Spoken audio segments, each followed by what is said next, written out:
again, that brings us on nicely to the back four at the weekend. Of course, we saw Jed Spence revert back to his sort of traditional position on the right-hand side of the defence with Udogie on the left. Udogie still feels a little bit rusty for me at the moment.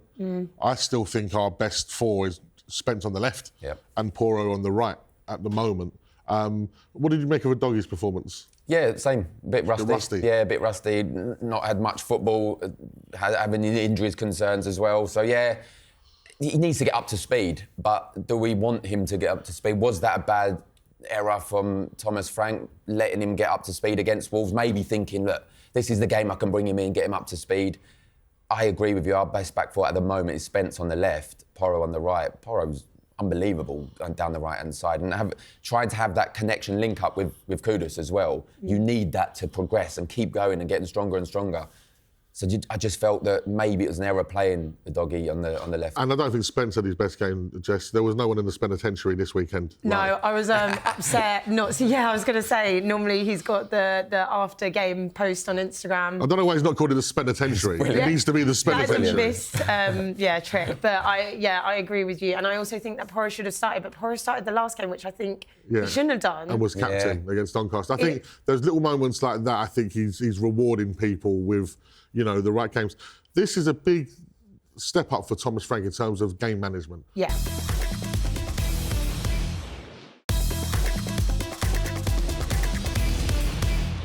We're recording, this on a Monday morning. We've got Bodo Glimt tomorrow. They're in training for a big away game in the Champions League.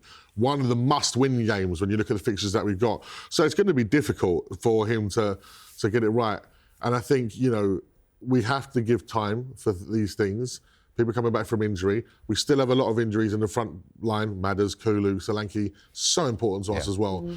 But one thing, if we look at the goal, and we look at the goal from the weekend, again, there's a man who comes up, Vicario, and I'm sorry, I'm still not having him. As someone, if we're going to go and be a Champions League football club on a regular basis, I don't think Vicario is a number one. Jess? Oh, it makes me really sad to say it, but he has made some errors which feel unforgivable. I think that he has a lot of sway on the pitch, though, with the players in terms of how he interacts with them. But you've got to have the skills to match, don't you?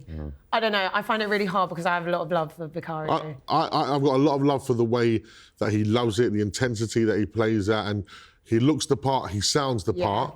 But unfortunately, when you're parrying out balls like that, from that set piece, and again, really and truly, if it wasn't for Mickey van der Ven, we wouldn't be talking about a trophy on there. Yep. Because even in that Champions League, wishful thinking, Europa League final. That's the next one. Yeah, Europa League final, that mistake that he comes out for, that's in him. Yeah. And that worries me. Now, as a player, does it worry you when your keeper's got that in him? Yeah, of course it does. As obviously I didn't play in defence, but I know, I've been in change rooms, I know what gets spoken about if you have a goalkeeper that... And look, for me, he's been found out in terms of his crossing take abilities, in terms of the set plays. I was a set play taker when I played, and I know my management team would have said, put it on the goalie. Yeah. Put it right on him. The big defenders coming up. He's actually got a bit better at coming for crosses. I'll give him his due. Yeah. It does feel like they're training. He's obviously working on it, and he has to, because last season, mistakes upon mistakes and drops it. And I just know players would be saying to me, like, deliveries, put it right on him. We'll get around him, he'll drop one, and we'll score a goal. I agree with you. I love him as a player. I love his desire, his just love for Spurs that he seems to have. I don't think he's the one that... I'd want him at the club. I think he's a great number two. But, when people you look at the teams around us and you look at Arsenal, I hate to bring him up, but David Raya, probably the best in the league right now. And you've got Alisson, you've got Donnarumma now at Manchester City.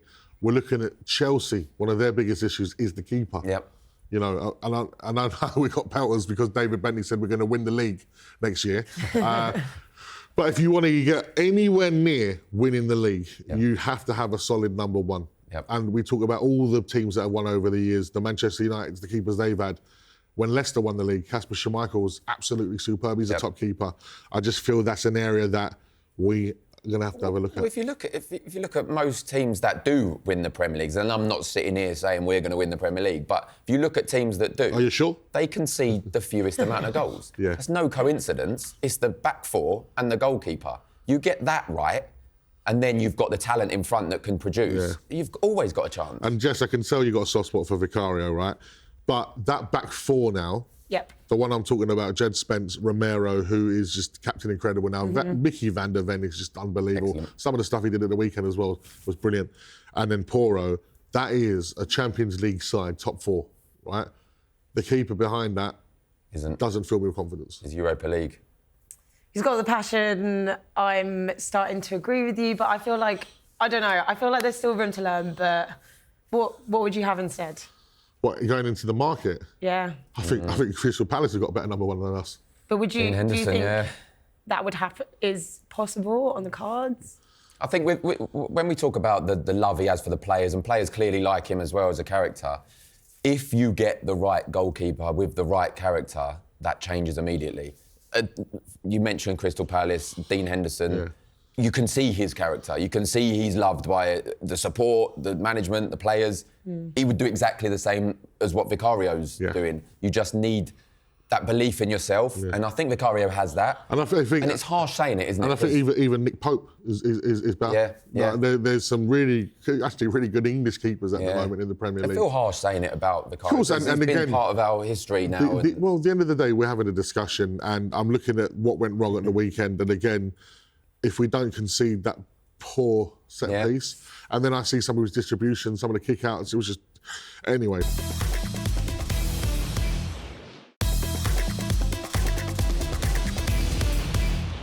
Let's move to something more positive, which is Polinia, because scored 3 goals now in overall play, has been exceptional. I want to talk about, especially, because it's all good to compare with different teams, etc. You're looking at Chelsea's model. Now, the reason I don't think Chelsea are anywhere near winning the league, they don't have enough leaders in there, enough experience and maturity, and it's not their model to buy those players anymore. I was so glad when we signed Polinia. I know he's on loan, but I believe talkSPORT's chief football correspondent, Alex Crook, has been speaking about how Spurs are trying to get the deal done as a permanent deal for Polinia. That would be something very special, Darren. I think, and you'll know better than me because you've been in the change rooms. How old were you at Newcastle? 18. 18. Yeah. And what kind of players did you have around you at Newcastle? Well, Gary Speed, Alan Shearer, Shea Given, all people, real experience at the top level. Yeah, and as a young man, when you see those players around you, like a Polinia, you're 1-0 down against Wolves, he comes and saves the day.